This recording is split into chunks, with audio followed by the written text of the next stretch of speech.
Hi everyone, welcome to Sai Renu's kitchen. ఈరోజు వీడియోలో tomato కొత్తిమీర పచ్చడి ఎలా ప్రిపేర్ చేయాలో చూద్దాం. ముందుగా స్టవ్ పైన ప్యాన్ పెట్టుకొని ఆయిల్ యాడ్ చేసి ఆయిల్ హీట్ అయిన తర్వాత ఒక 100 గ్రామ్స్ పల్లీలు తీసుకొని పల్లీలు వేయించుకోవాలి. ఆ తర్వాత కొన్ని మెంతులు కూడా యాడ్ చేయాలి. ఆ తర్వాత ఒక 150 గ్రామ్స్ ధనియాలు కూడా యాడ్ చేసుకొని ఒక 1 స్పూన్ జీరా కూడా యాడ్ చేయాలి. ఇలా యాడ్ చేసిన తర్వాత మొత్తం మిక్స్ చేసుకొని కొన్ని ఎల్లిపాయలు కూడా యాడ్ చేయాలి. ఇలా యాడ్ చేసి కొంచెం దూరగా వేగిన తర్వాత కాసేపు చల్లారనివ్వాలి. చల్లారిన తర్వాత మిక్సీ జార్లో వేసుకొని మిక్సీ పట్టేసుకొని పక్కకు పెట్టేయాలి. ఆ తర్వాత స్టవ్ పైన ప్యాన్ పెట్టుకొని ఒక 2 స్పూన్స్ ఆయిల్ యాడ్ చేసి ఒక 100 గ్రామ్స్ పచ్చిమిర్చి తీసుకొని పచ్చిమిర్చి కూడా యాడ్ చేయాలి. ఆ తర్వాత ఒక 150 గ్రామ్స్ టమాటోస్ కూడా తీసుకొని టమాటోస్ కూడా కట్ చేసి యాడ్ చేసుకోవాలి.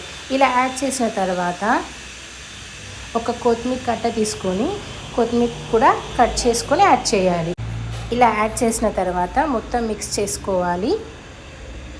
కొంచెం టేస్ట్కి సరిపడా అంత చింతపండు కూడా యాడ్ చేసుకోవాలి. ఇలా యాడ్ చేసిన తర్వాత ఒక 1.5 స్పూన్ సాల్ట్ కూడా యాడ్ చేయాలి. ఇలా యాడ్ చేసి మొత్తం మిక్స్ చేసుకోవాలి. ఇలా మొత్తం మిక్స్ చేసుకొని కొంచెం దగ్గరకు వచ్చే వరకు కలుపుతూ ఉండాలి.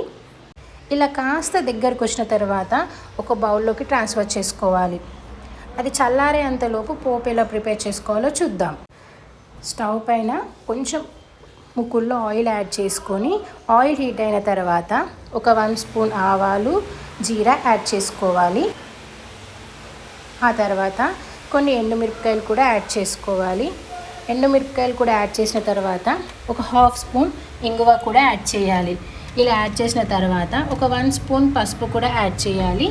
కొంచెం కరివేపాకు కూడా యాడ్ చేసుకోవాలి. ఇలా యాడ్ చేసి కొంచెం శనగపప్పు కూడా యాడ్ చేసి మొత్తం మిక్స్ చేసి పక్కకు పెట్టేయాలి. ఆ తర్వాత మిక్సీ జార్లోకి టమాటో కొత్తిమీర ఇందాక వేయించుకుంది చల్లారిన తర్వాత యాడ్ చేసి కొంచెం కచ్చాపచ్చగా గ్రైండ్ చేసి పక్కకు పెట్టుకోవాలి. ఇలా గ్రైండ్ చేసుకున్న తర్వాత ఒక బౌల్లోకి ఇందాక గ్రైండ్ చేసుకున్న పల్లీల పొడి యాడ్ చేసుకోవాలి. ఇలా పల్లీల పొడి యాడ్ చేసిన తర్వాత టమాటో కొత్తిమీర కూడా గ్రైండ్ చేసుకున్నాం కదా, అది కూడా యాడ్ చేయాలి. ఇలా మొత్తం యాడ్ చేసుకొని పక్కకు పెట్టుకోవాలి.